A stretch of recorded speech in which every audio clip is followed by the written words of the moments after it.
እግዚአብሔር ቅዱስ ሃሌሉያ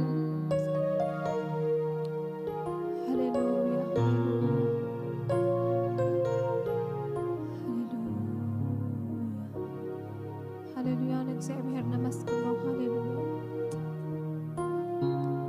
ኣብዚ ደውልና ለለናስ ኣይ ብኽእለትና ናይ በሓይልና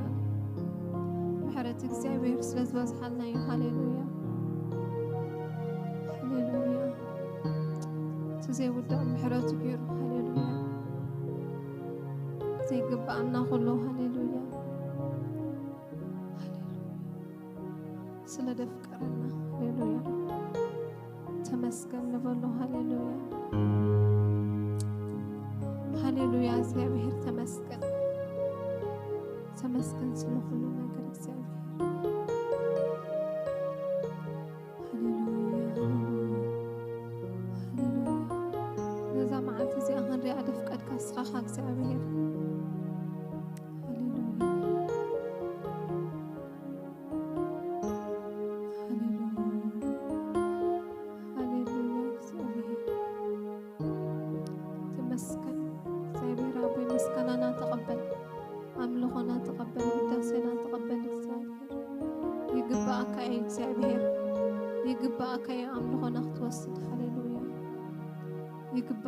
ውዳሴና ክትወስድ ሃሌሉያ ሃሌሉያ እግዚአብሔር ተመስገን ተመስገን እግዚአብሔር ሃሌሉያ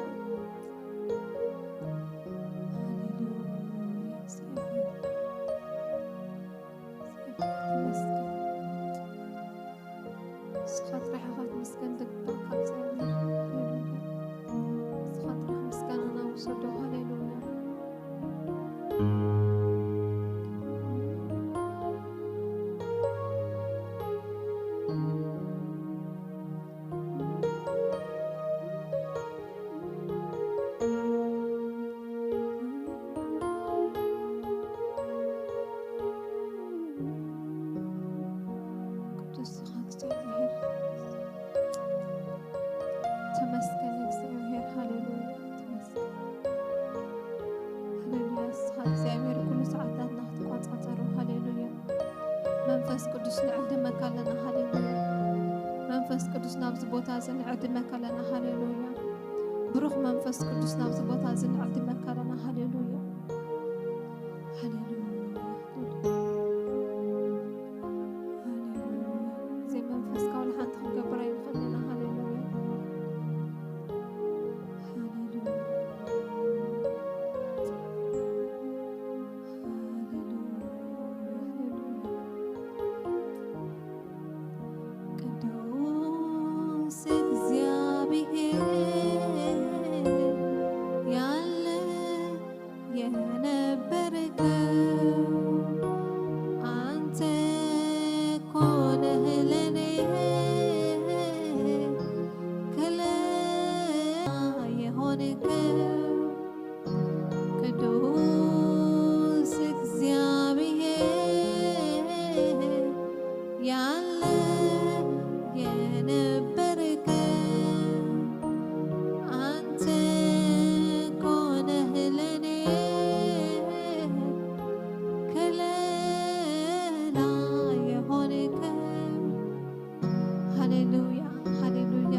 ነገስታት ይመጹ ነገስታት ይሓልፉ እግዚአብሔር ናብ ዙፋን ካለኻ ሃሌሉያ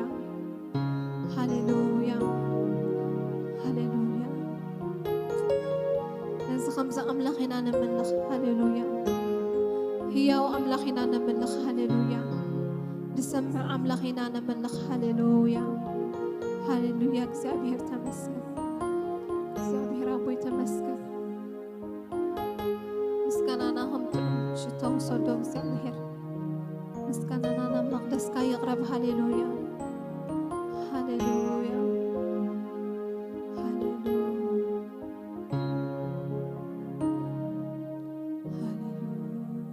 እግዚአብሔር ሃሌሉያ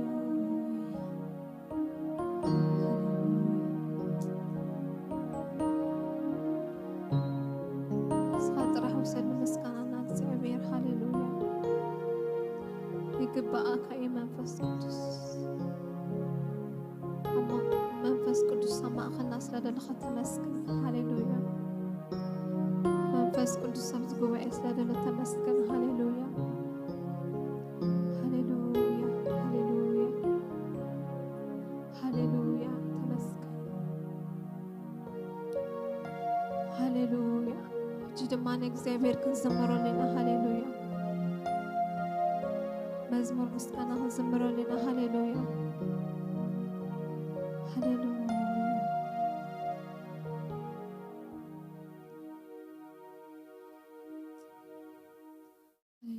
ኣብዚ ጉባኤ ተመላለስ እንዳበልና ክንዘምር ኢና። ሃሌሉያ ብሩኽ መንፈስ ቅዱስ ኣብዚ ጉባኤ ተመላለስ። ሃሌሉያ እዚ መንፈስ ካውልካ ክንገብራ ይንኽእል ኢና። ሃሌሉያ መንፈስ ቅዱስ ተመላለስ ኣብዚ ጉባኤ። ሃሌሉያ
مسخا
ينان እግዚአብሔር كنمسكننا هاليلويا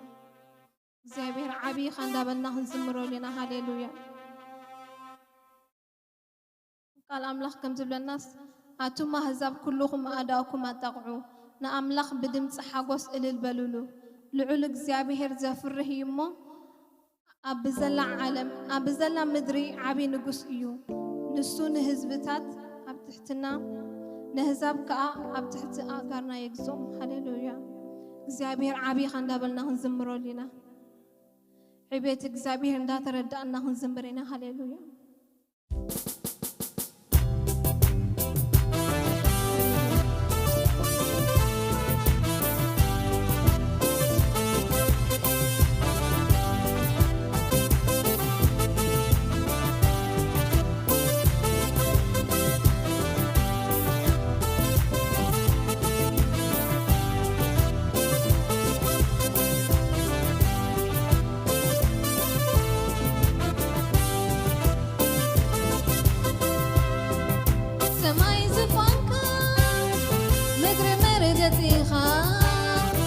دمنا جركا سرق الأخا تخيل يوم ما حدر قبل علي عبيقة أبسمع مدري تخيل يوم ما حدر قبل علي عبيقة أبسمع مدري سماي زفانكا مدري مرجتيخا دمنا جركا سرق الأخا تخيل يوم ما حدر قبل علي عبيقة أبسمع مدري تخيل يوم ما حدر قبل علي عبيقة أبسمع مدري سماين مدرنا العيلم ندنتم سماين مدرنا العيلم ندنتم كلهم فترة العيلم ندنتم كلهم فترة العيلم ندنتم عبي عبي عبي بلوخة سلطون سلطون سلطون بلوخة عبي عبي عبي بلوخة سلطون سلطون سلطون بلوخة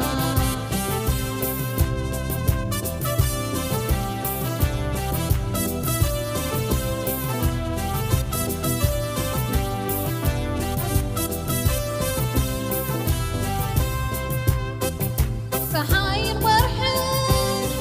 بدموغ برهانو عبي خايلو كبر خاقليتو أعواب سماي بقي حتى نسيئو نقوس كبري مزمور سميرو أنا وين مسؤوم عابي بلكا እግዚአብሔር عبي عابي بنخا سماين مدرنا العيلم ندمتم سماين مدرنا العيلم ندمتم كلهم فترة العيلم ندمتم كلهم فترة العيلم ندمتم عبي عبي عبي بلوخة سلطون سلطون سلطون بلوخة عبي عبي عبي بلوخة سلطون سلطون سلطون بلوخة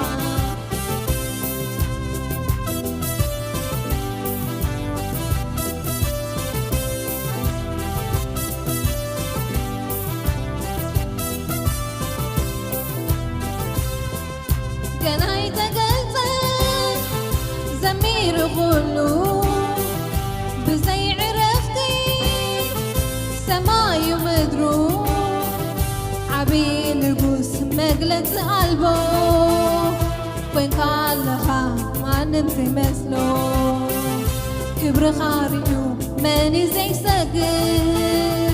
برتعد انتخا اخراني تذكر سماين مدرنا العيلم ندمتم سماين مدرنا العيلم ندمتم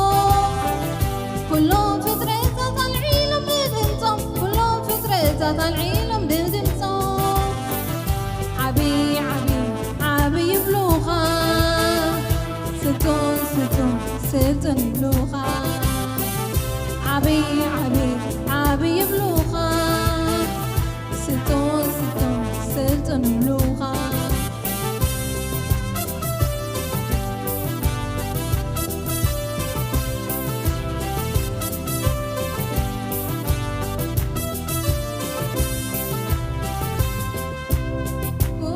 يفرحك بركة كل جزاءك እግዚአብሔር عبي خان ንጉሥና ነገሥታት ጎይታይኻ ኩሉ ይፈርሃካ يخبرك كل جزاءك እግዚአብሔር عبي خان ንጉሥና ነገሥታት ጎይታይኻ هاليلويا عبي بل عبيت لأشو كذلعلو هاليلويا ነገሥታት ዘምሩ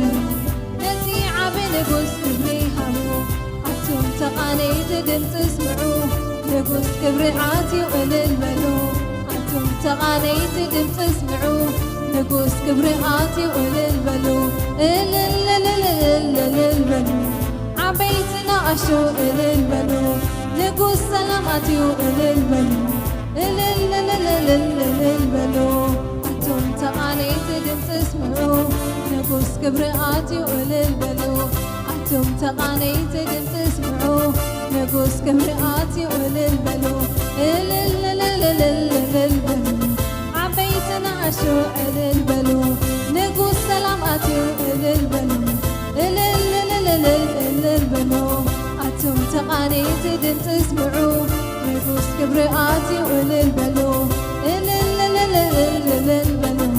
ዓበይቲ ንኣሹ እልል በሉ እልል በሉ ንጉሥ ሰላም አትዩ እልል በሉ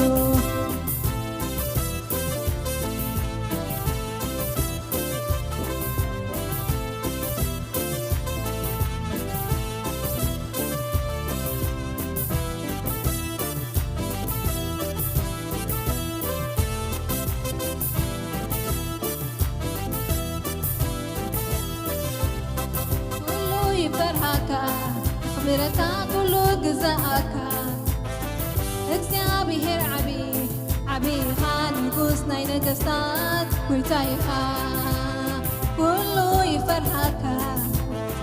ኩሉ ይግዛእካ እግዚአብሔር عبي خان ንጉሥና ነገሥታት ጎይታይኻ ሃሌሉያ عبي በሉ ዓበይቲ ንኣሽቱ ድምፂ ልዕሉ ሃሌሉያ ነገሥታት ዘምሩ ነቲ ዓብይ ንጉሥ ክብሪ ሃቡ ኣቶም ተቃነይቲ ድምፂ ስምዑ ንጉሥ ክብሪ ኣትዩ እልል በሉ እልል በሉ እልል በሉ ንጉሥ ሰላም ኣትዩ እልል በሉ እልል በሉ ኣቶም ተቃነይቲ ድምፂ ስምዑ ንጉሥ ክብሪ ኣትዩ እልል በሉ ኣቶም ተቃነይቲ ድምፂ ስምዑ ንጉሥ ሰላም ኣትዩ እልል በሉ እልል በሉ ዓበይቲ ንኣሹ እልል በሉ ንጉሥ ሰላም ኣትዩ እልል በሉ እልል በሉ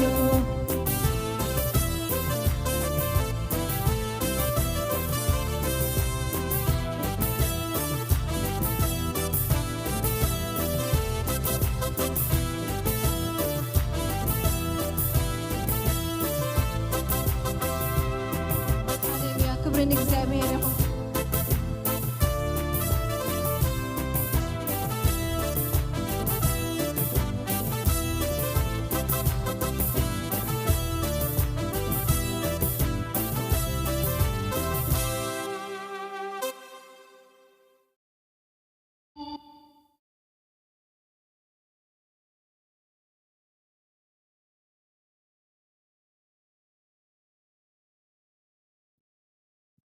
እግዚአብሔር ይመስገን ክብርን አምላክ ይሁን ኢየሱስ ክርስቶስ ተማለን ሎምን ንዘለዓለም ሕያው ክብርን ጎይታ ይሁን እግዚአብሔር ምሳናዩ መንፈሱ ኣብ ማእኸልና ኣሎ ክብርን ውዳሴን ካብ ዘለዓለም ንዘለዓለም ንዑ ይሁን እግዚአብሔር ይመስገን ሎም ምሸት ድማ እግዚአብሔር እንደገና ዕድል ሂቡና ቃል አምላክ ክንሰምዕ ስሙ ካብ ዘለዓለም ንዘለዓለም ይኽበር እግዚአብሔር ሰናይ አምላክዩ እንደገና ካብ መጽሐፍ ቅዱስ ክፍሊ እንካፈሊና አነ ሕጂ አይጽልይኒ ተመሊኹዩ መንፈስ አምላክ ኣብ ማእኸልና ኣሎ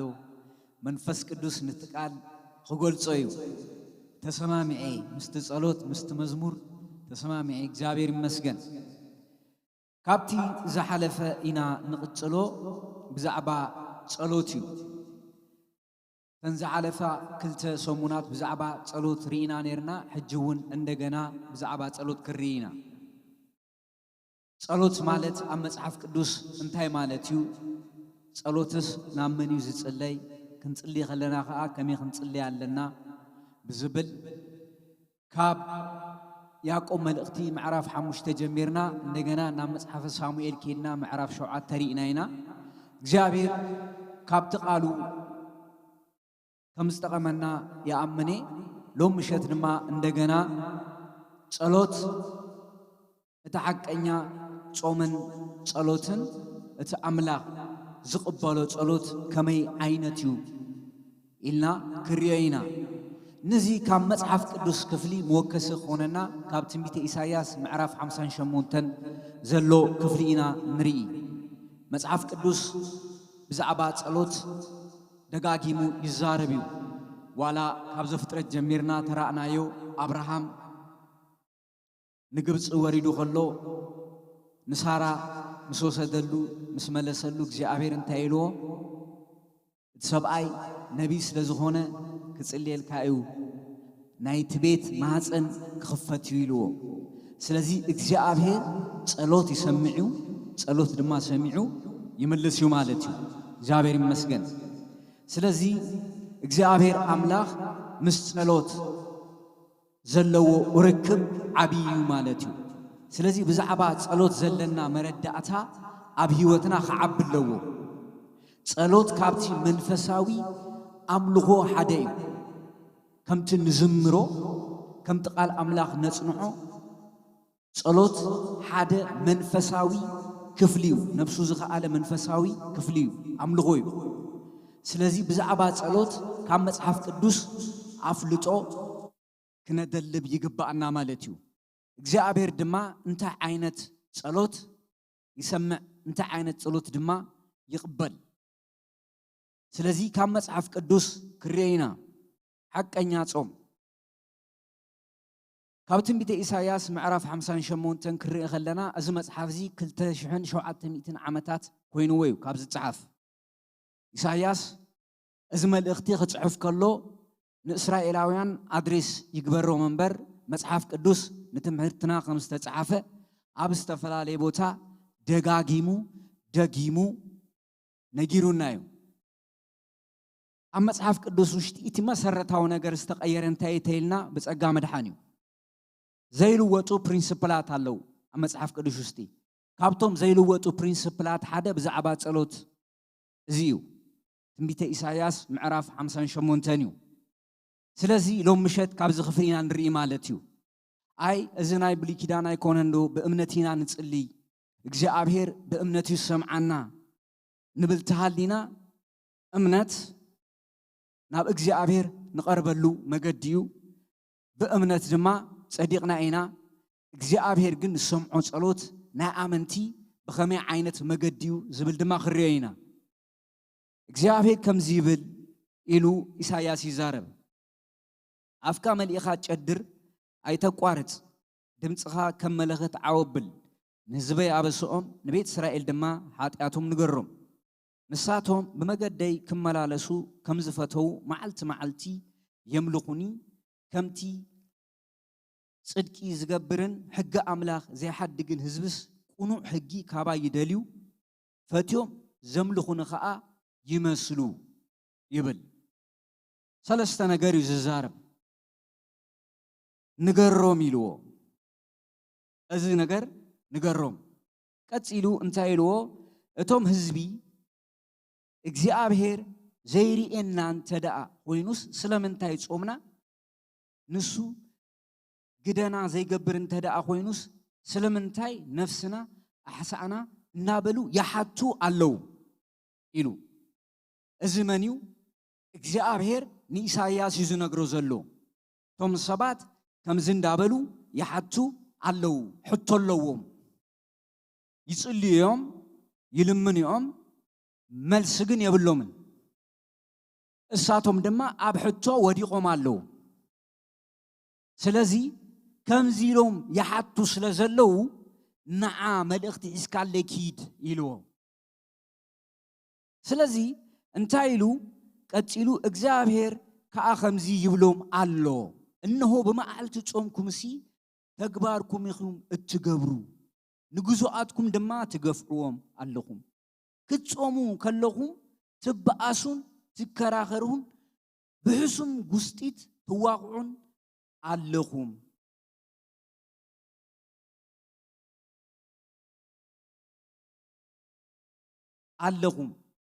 ጸሎትኩም ኣብ ላዕሊ ከም ዝስማዕ ጌርኩም ሎሚ ኣይትጾሙን ኢኹም ዘለኹም ኣብቲ ናይ ጾም ናይ ጸሎት ጊዜኦም ተግባሮም እዮም ዝገብሩ ማለት ድሌቶም ናይ ስግኦም ፈቃድ እዮም ዝገብሩ ኣብ ስጋ ስራሕዮም ተዋፊሮም ይበኣሱ ንጉዞአቶም ይዕምፁ ድላዮም ይገብሩ ኣብ ጾም እዮም ዘለዉ ኣብ ጸሎት እዮም ዘለዉ ኣብ ቅድመ ኣምላኽ ማለት እዩ ግን ንኣምላኽ ዘኽብር ተግባራት ኣይገብሩን ነይሮም ስለዚ እንታይ ኮይኑ ናይ ጸሎት መልሲ ዝበሃል ነገር የለን ከክንዲ ጸሎት ከማን መገድኹም ኣዕርዩ እዮም ተባሂሎም መገድኹም እንታይ ግበሩ ኣዕርዩ መገድኹም ክትዕርዩ ኣለኩም ኣብ ጸሎትኩምን ኣብ ጾምኩምን ድላይኩም ኢኹም ትገብሩ ስለዚ መልሲ የለን እዩ ናይ እግዚአብሔር መልእኽቲ ቀፂሉ እንታይ ኢሎም ከም ሰልሳል ርእስኻ ምድናንን ክሻን ሓሙኽሽትን ምንጻፍካ ምግባርን ነዚድኹም ጾሙን እግዚአብሔር ዝቕበሎ መዓልትን እትብልዎ ዘለኹም ሕጂ ርእሶም ኣድኒኖም ሓሙኽሽቲ ገይሮም መንጸፎም አንጺፎም እዮም ዝጽልዩ ንዓታቶም ጾምን ጸሎትን እዚዩ ንዓታቶም ጾምን ጸሎትን እዚዩ ካብ ዘለለ ጾምን ጸሎትን የብሎምን እግዚአብሔር ድማ ክርኢ ከሎ ናብቲ ዘንጸፍዎ ይኮነን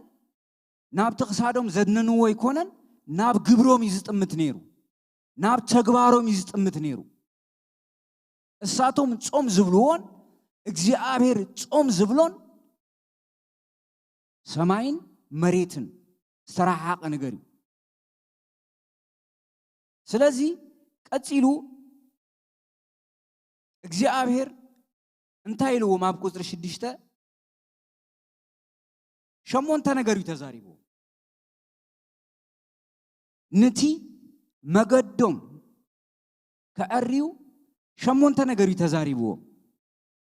ካብቲ ዝተዛረቦም ነገራት ክጠቕሶ ሓደ እቲ ኣነ ዝፈትዎ ጾምሲ ኢልዎም እቲ ኣነ ዝፈትዎ ጾም እግዚአብሔር ኣምላኽ እንታይ ኢልዎም እቲ ኣነ ዝፈትዎ ጾም ብትናታትኩም መገዲ ትገብርዎ ጾም ኣይፈትዎን እዩ ብኻልእ ኣዘራርባ ኣይቅበሎን እቲ ኣነ ዝፈትዎ ጾምሲ እዚ ዝስዕብ እዩ ንመእሰር እከይ ምፍታሕ ንርዑት ባርነት ምዝላቕ ንጥቑዓት ምውፃእ ሓራ ኣርዑት ባርነት ዘበለ ኩሉ ምስባር እንጌራኹም ንጥሞይ ምምቃል ነቶም ዝተሰዱ ድኻታት ኣብ ቤትኩም ምቕባል ዕሩቕ እንተሪኢኹም ምኽዳን ንዘመድኩም ካብ ምሕጋዝ ዘይምሕባእ እዩ ኢልዎም ንጥሙይ ሰብ ምምጋብ ንዝዓረቐ ምኽዳን ንስደተኛ ኣብ ቤትካ ምእታው ንእግዚአብሔር ዘሐጉሶ እዚዩ ኣብ ጾም ኣነ ዝፈትዎ ጾም ሕጂ እኳ ስሌቨሪ የለን ስለዚህ ኢለ አቡ ረጊጽ ይዛረብኒ ኣብ ዘበንቲ ባርነት ነይሩ ስለዚህ እንታይ ብሎም እንጀራኹም ንጡሙ ይምምቃል አማዓልት ጾምኩም እንጀራኹም ንጡሙያት ምቀሉ አማቅሉ ሰናይ ግበሩ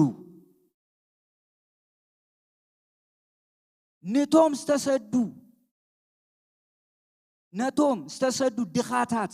አቤትኩም ምቅባል ንምንታይ እቶም ስተሰደዱ ድኻታት እግዚአብሔር ንስደተኛን ንድኻን ዝፈቱ አምላኽ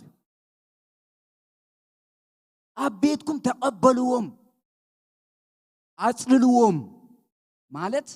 አብልዑዎም ክደንዎም አስቲዎም ካብቲ ዘለኩም ምቀልዎም ማለት እዩ ካልእ ነገር ይብሉ ዕሩቅ እንተሪእኹም ምኽዳን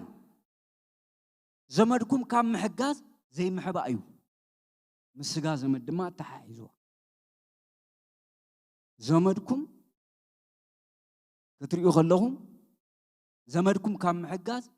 ዘይምሕባ እዩ ኩሉስ ኣብ ምሕጋዝ ንድኻታት ኣብ ምሕጋዝ ንሰባት ኣብ ምሕጋዝ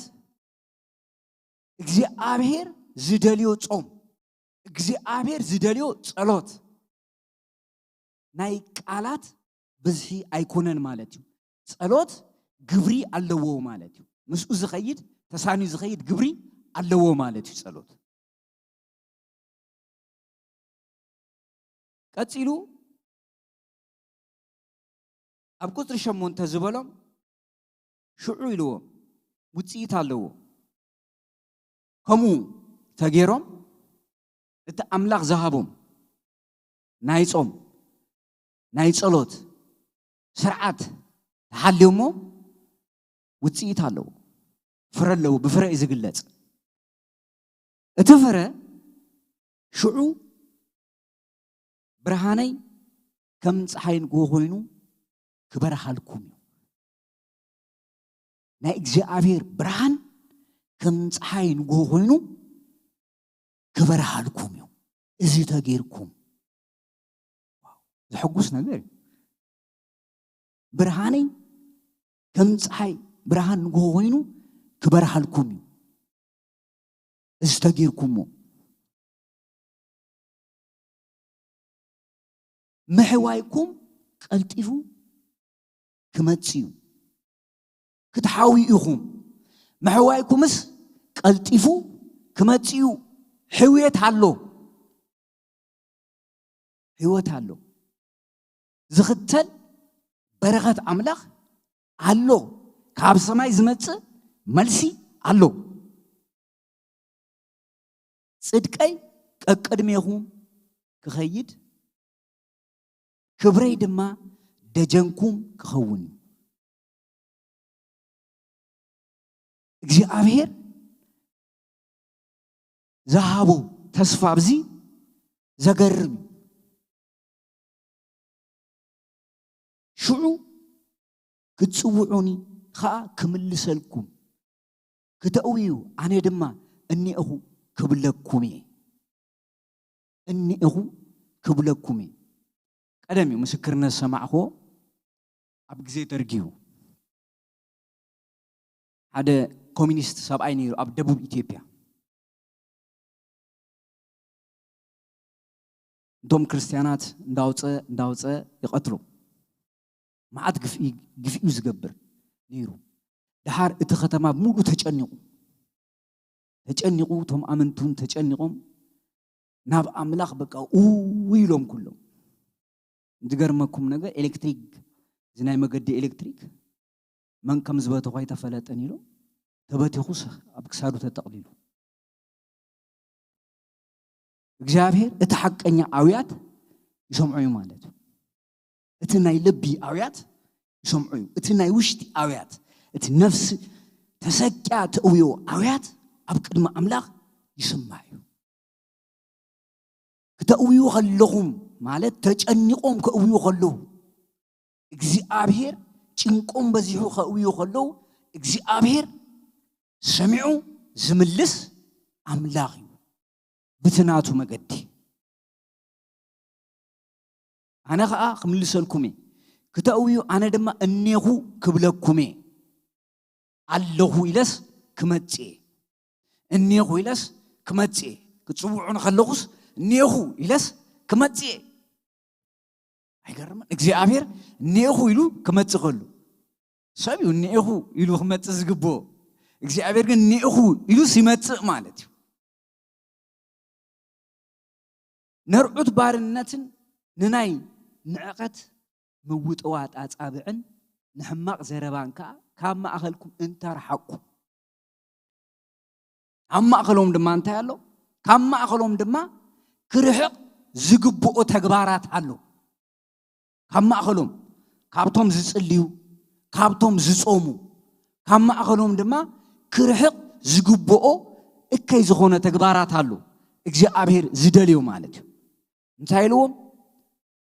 نرعد بارنتن نناي نعقت موت أوات أتابعن نحمق زربان كما أخلكم انت رحقكم ناي نعقت زربا كما أخلكم تيقبروا أرحقوا سب برأي سلاسي نستفتر سبس عايتن عقوه بعد سيرو عندنا إيد موت أوات أتابع موت أوات انت رحقكم أرحقوا خمنتي كما أخلكم يرحق كرحق اللو أرحقوا نجنو انت مقلكمو نتمي انت أسقبكمو نجنو نتمي እግዚአብሔር ጾምን ጸሎትን ምስድኻታት የተሓይዙ ዝገርም ነገር ናና ከምትና ሓስቦ ይኮነን እግዚአብሔር ዘቀመጦ ምስድኻታት እዩ ዘተሓዙ ጾምን ጸሎትን ዘተሓዙ ምስዩ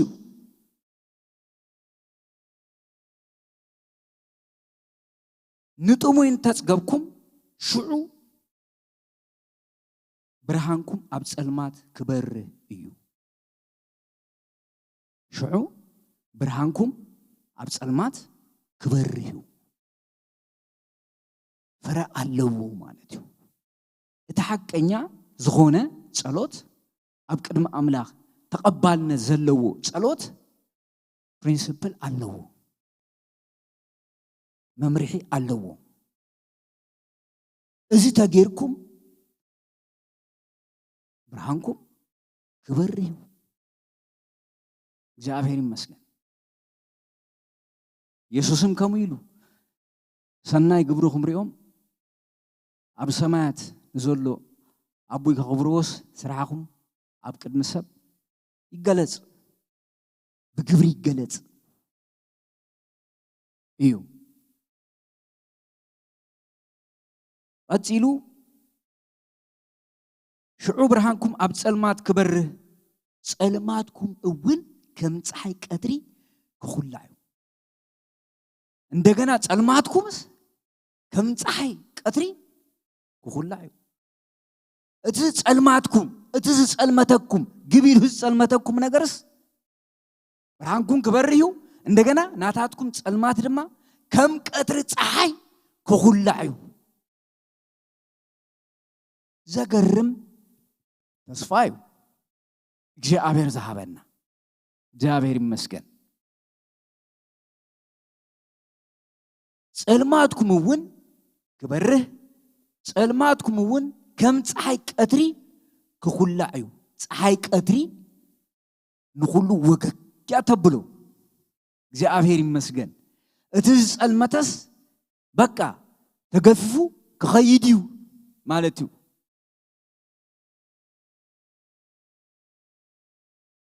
ቀፂሉ ኣነ ንኹሉ ግዜ ክመርሓኩም ብጽቡቕ ነገር ከጽግበኩም ጥዕናን ኃይልን ክህበኩም እንደገና ምስ ምንታይ ተተሓሒዙ ብኹሉ ነገር ሰናይ ከጽግበኩም እንደገና ጥዕና ኃይሊ ክህበኩም ጥዕና ማለት ኣካላዊ ጥዕና ፊዚካላዊ ጥዕና ፊዚካል ባዲ ሂሊንግ ክህበኩሜ እንደገና ኃይል ክህበኩሜ ሃሌሉያ ዘገርም በረኸት ኣምላኽ እዩ ማለት እዩ ንስኻትኩም ከዓ ከም ዝስተ ኣታኽልትን ከምቲ ማዩ ዘይነጽፍ ዓይነ ማይን ክትኮኑ ኢኹም ህዝብኹም ነቲ ቀደም ዝዓነወ ኣብቲ ናይ ጥንቲ መሰረት ክነድቅዎ እዮም ንስኻትኩም ከዓ ደቅቲ ፍሩስ ቅጽርን ሃነጽቲ ገዛውትን መዕረይቲ መገድን ተባሂልኩም ክትስመዩ ኢኹም እግዚአብሔር ይመስገን ስለዚ ጾምን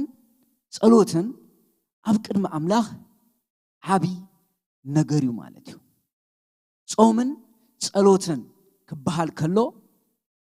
ኣብ ቅድመ ኣምላኽ ንቐርበሉ ብሰናይ ግብሪ ኣብ ቅድመ ኣምላኽ ሰናይ ተግባራት ጌርና ንቐርበሉ ማለት እዩ ጸሎት ብትናትና መገዲ ንጽልዮ ኣይኮነን ብናይ ኣምላኽ መገዲ እዩ ጸሎት ዝጽለይ እግዚአብሔር ይመስገን ብናይ ኣምላኽ መገዲ ኢና ንጽሊ ብናይ ኣምላኽ መገዲ ንጽሊ ተኾይና ጸሎት ኩሉ ይምለስ እዩ ማለት እዩ እግዚአብሔር ይመስገን ጸሎት ዘይምለሰሉ ምኽንያት ዘይምእማን ጥራይ ኣይኮነን ማለት እዩ መጽሐፍ ቅዱስ ክነግረና ከሎ ዘይምእማን ጥራይ ኣይኮነን ሰብ ኣብ ቅድመ ኣምላኽ ብጸሎት ክቐርብ ከሎ እግዚአብሔር ከም ዘሎ ኣሚኑ እዩ ዝቐርብ እግዚአብሔር ከም ዘሎ ኣሚኑ እዩ ዝቐርብ ክቐርብ ከሎ እግዚአብሔር ግን ዝሪኦ ነገር ኣሎ ማለት እዩ እቲ ዝረአዮ ነገር ድማ ክነግረና ከሎ ካብ ህይወትና ክነልግሶ ኣለና እግዚአብሔር ይመስገን ነዊሕ ግዜ ጸኒሑ 15 16 ዓመት ይኾነ እዩ ሓደ ናይ ጸሎት ሕብረት ነይሩ ኣዲስ አበባ ኣብቲ ናይ ጸሎት ሕብረት ዓባይ ሰበይተን ተን ሰበይቲ ሕጂ ናብ ጎይታ ኸይደን እየን ሕጂ ንግሆ ሞርኒንግ ፕሬየር ነይሩ ካብ ሓደ ቤተ ክርስቲያን መጺኡ ድማ ሰዓት 10 ከባቢ ናይ ንግሆ ዘገልግለና ሰብ ነይሩ ሕጂ ጸሎት እንዳጸለና ከለና እቲ ኣገልጋሊ መጺኡ ኣብቲ ጸሎት ማእኸል እማማ ኢልዎን ክመጻ ከለዋስ ንምንታይን ነገልጋሊትን ናይ ገዛ ሰራሕተኛኽን ሃሪምክና ንምንታይ ሃሪምክና መጺኽን ጸሎት ግን ስማዕ ይመስለክን ተንሰበይቲ በኺን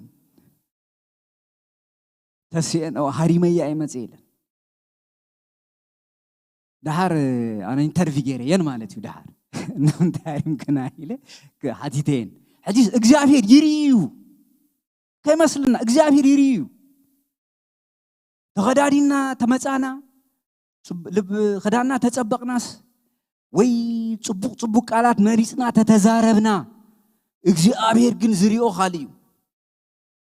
ነቲ ውሽጢ ዝጥምት መንፈስ ኣምላኽ ድማ ብምልኣት ተመጺኡ መጀመርያ ንዓ ደርብያ እዩ ዝብለካ ንዓ ምስ ደርበናያ እዩ እግዚአብሔር ጸሎትና ዝሰምዖ ማለት እዩ ወይ ከዓ ዝምልሶ ስለዚ ጸሎት ክንጽሊ ከለና መጽሐፍ ቅዱሳዊ ሰረት ዘለዎ ጸሎት ክንጽሊ ኣለና ማለት እዩ እግዚአብሔር ይመስገን መጽሐፍ ቅዱሳዊ ሰረት ዘለዎ ጸሎት መጽሐፍ ቅዱሳዊ ሰረት ዘለዎ ጸሎት ምስ ኣምላኽ ዘለና ዝምድና የደልድሎ እዩ ሓደ ካልኣይ ውሽጥና በኃይል መንፈስ ቅዱስ ይምላዩ ሳልሳይ መንፈስ ቅዱስ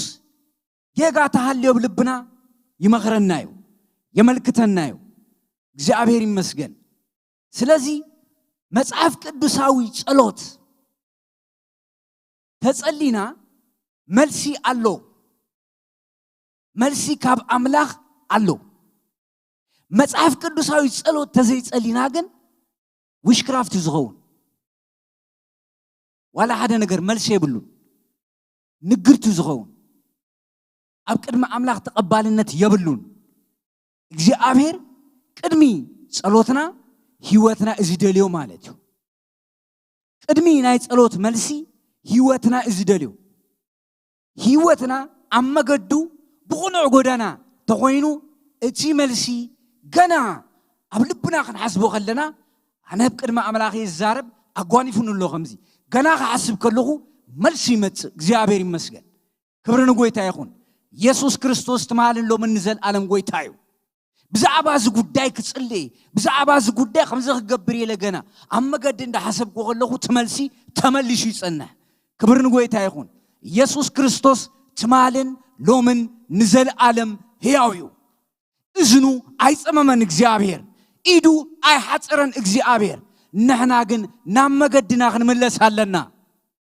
ካብ ልማዳዊ ጸሎት ክንወጽእ ኣለና ካብ ልማዳዊ ነገራት ክንወጽእ ኣለና ናብቲ ቁኑዕ ሓቀኛ መገዲ ተተመሊስና ኣብ ህይወትና ተሃድሶ ይኸውን ፈውስን ዝደሊ ፈውሲ እግዚአብሔር ይፍስሰሉ ክብርና ኣምላኽ ይሁን መልስ ኣለዎ እግዚአብሔር ብትናትና መገዲ እግዚአብሔር ኣይመጽእን ይፈጽሙ እግዚአብሔር ብሰብ መገዲ መጽኡ ኣይፈልጥን ምናልባሽ ሓደ ጊዜ ናይ ሰብ ሓሳብ ምስ ናይ ኣምላኽ ሓሳብ ተተቃዲዩ ክመልሶ ይኽእል እዩ ተዘይ ኮይኑ ግን እግዚአብሔር ናይ ባዕሉ መገዲ ኣለዎ ኢየሱስ ክርስቶስ ትማልን ሎምን ንዘለዓለም ሕያው እዩ ኢየሱስ ክርስቶስ ትማልን ሎምን ንዘለዓለም ሕያው እዩ ስለዚ መጽሐፍ ቅዱሳዊ ጸሎት ኣብ ህይወትና መጽሐፍ ቅዱሳዊ ጸሎት ኣብ ገዛና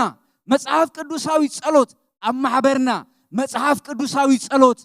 ኣብ ስራሕና ክንጽሊ ፍቃድ ኣምላኽ እዩ ኢየሱስ ክርስቶስ ትማልን ሎምን ንዘለዓለም ሕያው እዩ ሃሌሉያ ጸሎት ናይ ጻድቕ ሰብ ጸሎት ብግብራ ተስልጥ እያ ናይቲ መሳለጢ ምኽንያት ሓደ እንታይ እዩ እቶም ሰባት ምስ ኣምላኽ ዘለዎም ጥቡቕ ዝምድና እዩ